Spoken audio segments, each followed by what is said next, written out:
Hello friends, welcome to Pushpa's kitchen. நம்ம கிச்சனில் இன்றைக்கி என்ன பார்க்க போகிறோம்னா சைவ ஈரல் ஃப்ரை. இந்த சைவ ஈரல் பச்சை பயிரில் தான் நம்ம செய்ய போகிறோங்க. பச்சை பயிரில் அதிக அளவு ப்ரோட்டீன் இருக்குதுங்க. கண்டிப்பாக இதை நம்ம செஞ்சு சாப்பிட்ணும். அதுக்கு முன்னாடி நம்ம சேனலை மறக்காமல் சப்ஸ்கிரைப் பண்ணுங்கள், சப்போர்ட் பண்ணுங்கள் ஃப்ரெண்ட்ஸ். பச்சை பயிரை நான் 1 கப்பு எடுத்துருக்கிறேன். அசைவம் சாப்பிட முடியாத நேரங்களில் நம்ம இதை மாதிரி செஞ்சு சாப்பிட்டுக்கலாம்.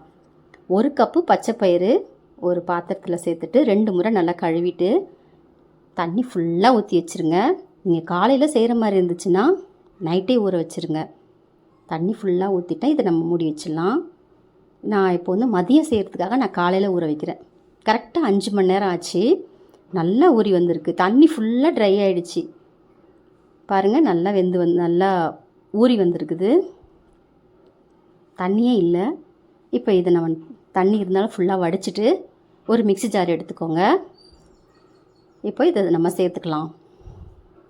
பச்சை பயிரை சேர்த்துட்டு இதில் 1/4 ஸ்பூன் உப்பு, ஒரே ஒரு பச்சை மிளகா, 2 பச்சை மிளகா, ஒரு சின்ன மிளகா ஒரு பெரிய மிளகா உடச்சி போட்டிருக்கிறேன். ஆக மொத்தம் 2 மிளகா. இப்போ இதை நம்ம குறைன்னு அரைச்சிக்கலாம். இந்த அளவுக்கு அரைஞ்சதுக்கப்புறமா கொஞ்சமாக தண்ணி ஊற்றிக்கோங்க.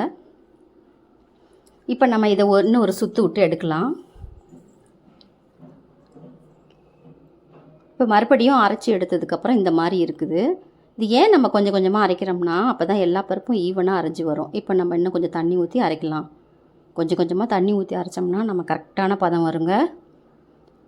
இப்போ பாருங்கள், எல்லா பருப்பும் ஈவனாக அரைச்சாச்சு. சூப்பராக வந்துருச்சு பாருங்கள். இந்த மாவு இன்னும் கொஞ்சம் தண்ணியாக இருக்கணும். நைஸாக ஆகிடுச்சு பாருங்கள். இப்போ இதை ஒரு பாத்திரத்தில் சேர்த்துக்கலாம்.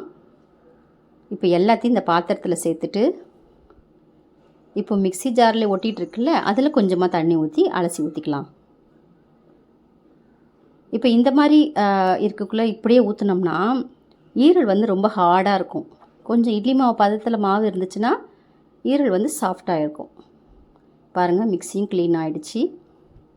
இப்போ இந்த மாவை நல்லா கலந்து விட்டுக்கோங்க.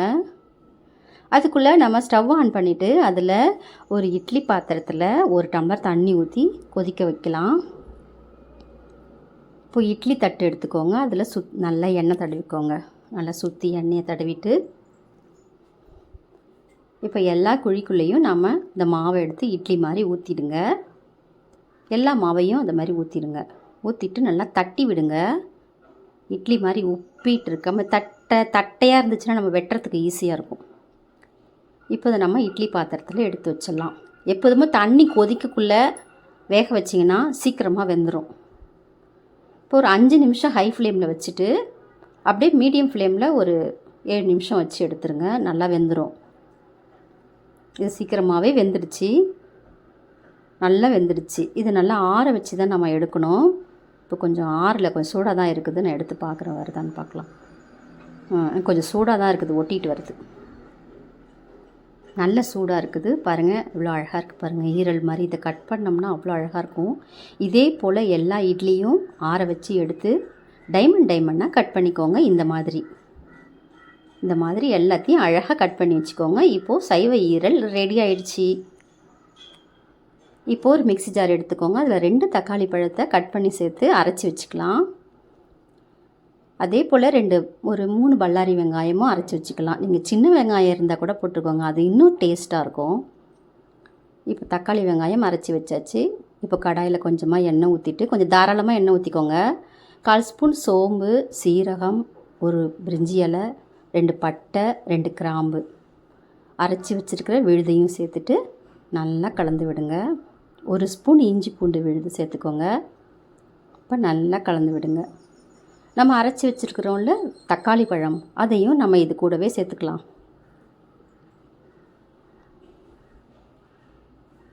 தக்காளி பழத்தையும் சேர்த்தாச்சு. இது ஒரு 2 நிமிஷத்துக்கு பச்சை வாசனை போகிற வரைக்கும் வதக்குங்க. ஏன்னா நம்ம ஈரல் போட்ட உடனே அது குயிக்காக வந்துடும். நம்ம ஆல்ரெடி வேக வச்சிட்டோம், அதனால் அது சீக்கிரம் வந்துடும். அதனால் இப்போவே நம்ம பச்சை ஸ்மெல் போகிற வரைக்கும் வதக்கி எடுத்துக்கலாம். இதில் 2 கொத்து ஃப்ரெஷ்ஷான கருவேப்பிலை உருவி போட்டிருக்கேன். இதில் 1/4 டீஸ்பூன் மஞ்சள் தூள், ஒரு 1/2 டீஸ்பூன் உப்பு, 3/4 டீஸ்பூன் மட்டன் மசாலா, கடையில் விற்கும் மட்டன் மசாலா, அதில் ஒரு 3/4 டீஸ்பூன் வாங்கி போட்டுக்கோங்க. 3/4 டீஸ்பூன் எடுத்து போட்டுக்கோங்க. 1 ஸ்பூன் குழம்பு மிளகாய்த்தூள், வீட்டில் அரைக்கிற குழம்பு மிளகாய்த்தூள், அப்புறம் ஒரு அரை டீஸ்பூனுக்கு கரம் மசாலா. இதெல்லாம் நல்லா கலந்து விட்டுட்டு ஈரலை நம்ம சேர்த்துக்கலாம். இப்போ இதில் 1 டம்ளர் தண்ணி ஊற்றி ஒரு 5 நிமிஷத்தில் இது நல்லா ட்ரை ஆகிடும் பாருங்கள். இதை அப்படியே மூடி வச்சுருங்க. 5 நிமிஷம்தான். நல்லா வந்துருச்சு பார்த்தீங்களா? தண்ணி ஃபுல்லாக இழுத்துக்கிச்சு, நல்லா தொக்கு மாதிரி வந்துடுச்சு. இப்போ இதில் வந்து நம்ம கொத்தமல்லி இலை, பெப்பர் தான் சேர்க்கணும். லாஸ்ட்டாக பெப்பர் சேர்த்துக்கோங்க. நீங்கள் சாப்பிட போக்குள்ள நான் பெப்பர் போட்டுப்பேன். நீங்கள் இப்போவே சேர்க்குறதுனா கூட நீங்கள் சேர்த்துக்கலாம். இப்போ ஒரு நிமிஷத்துக்கு மூடி வச்சுருங்க லோ ஃப்ளேமில். 1 நிமிஷம் ஆயிடுச்சு. இப்போ நம்ம கொத்தமல்லி இலையெல்லாம் சேர்த்துக்கலாம். நல்லா ட்ரை ஆகிடுச்சு, தண்ணி எல்லாமே இழுத்துக்கிச்சு பாருங்கள். கொத்தமல்லி இலை சேர்த்துட்டு பெப்பர் போடுறதுனா இப்போவே போட்டுக்கோங்க. நாங்கள் சாப்பிடக்குள்ளே தான் நாங்கள் போட்டு சாப்பிடுவோம், ஏன்னா ரொம்ப காரமாக இருக்கிற மாதிரி தெரியும். பார்த்தீங்களா ஈரல் எந்த அளவுக்கு வந்துருச்சு பாருங்கள். சூப்பராக இருக்குது பாருங்கள். நீங்களும் செஞ்சு சாப்பிடுங்க.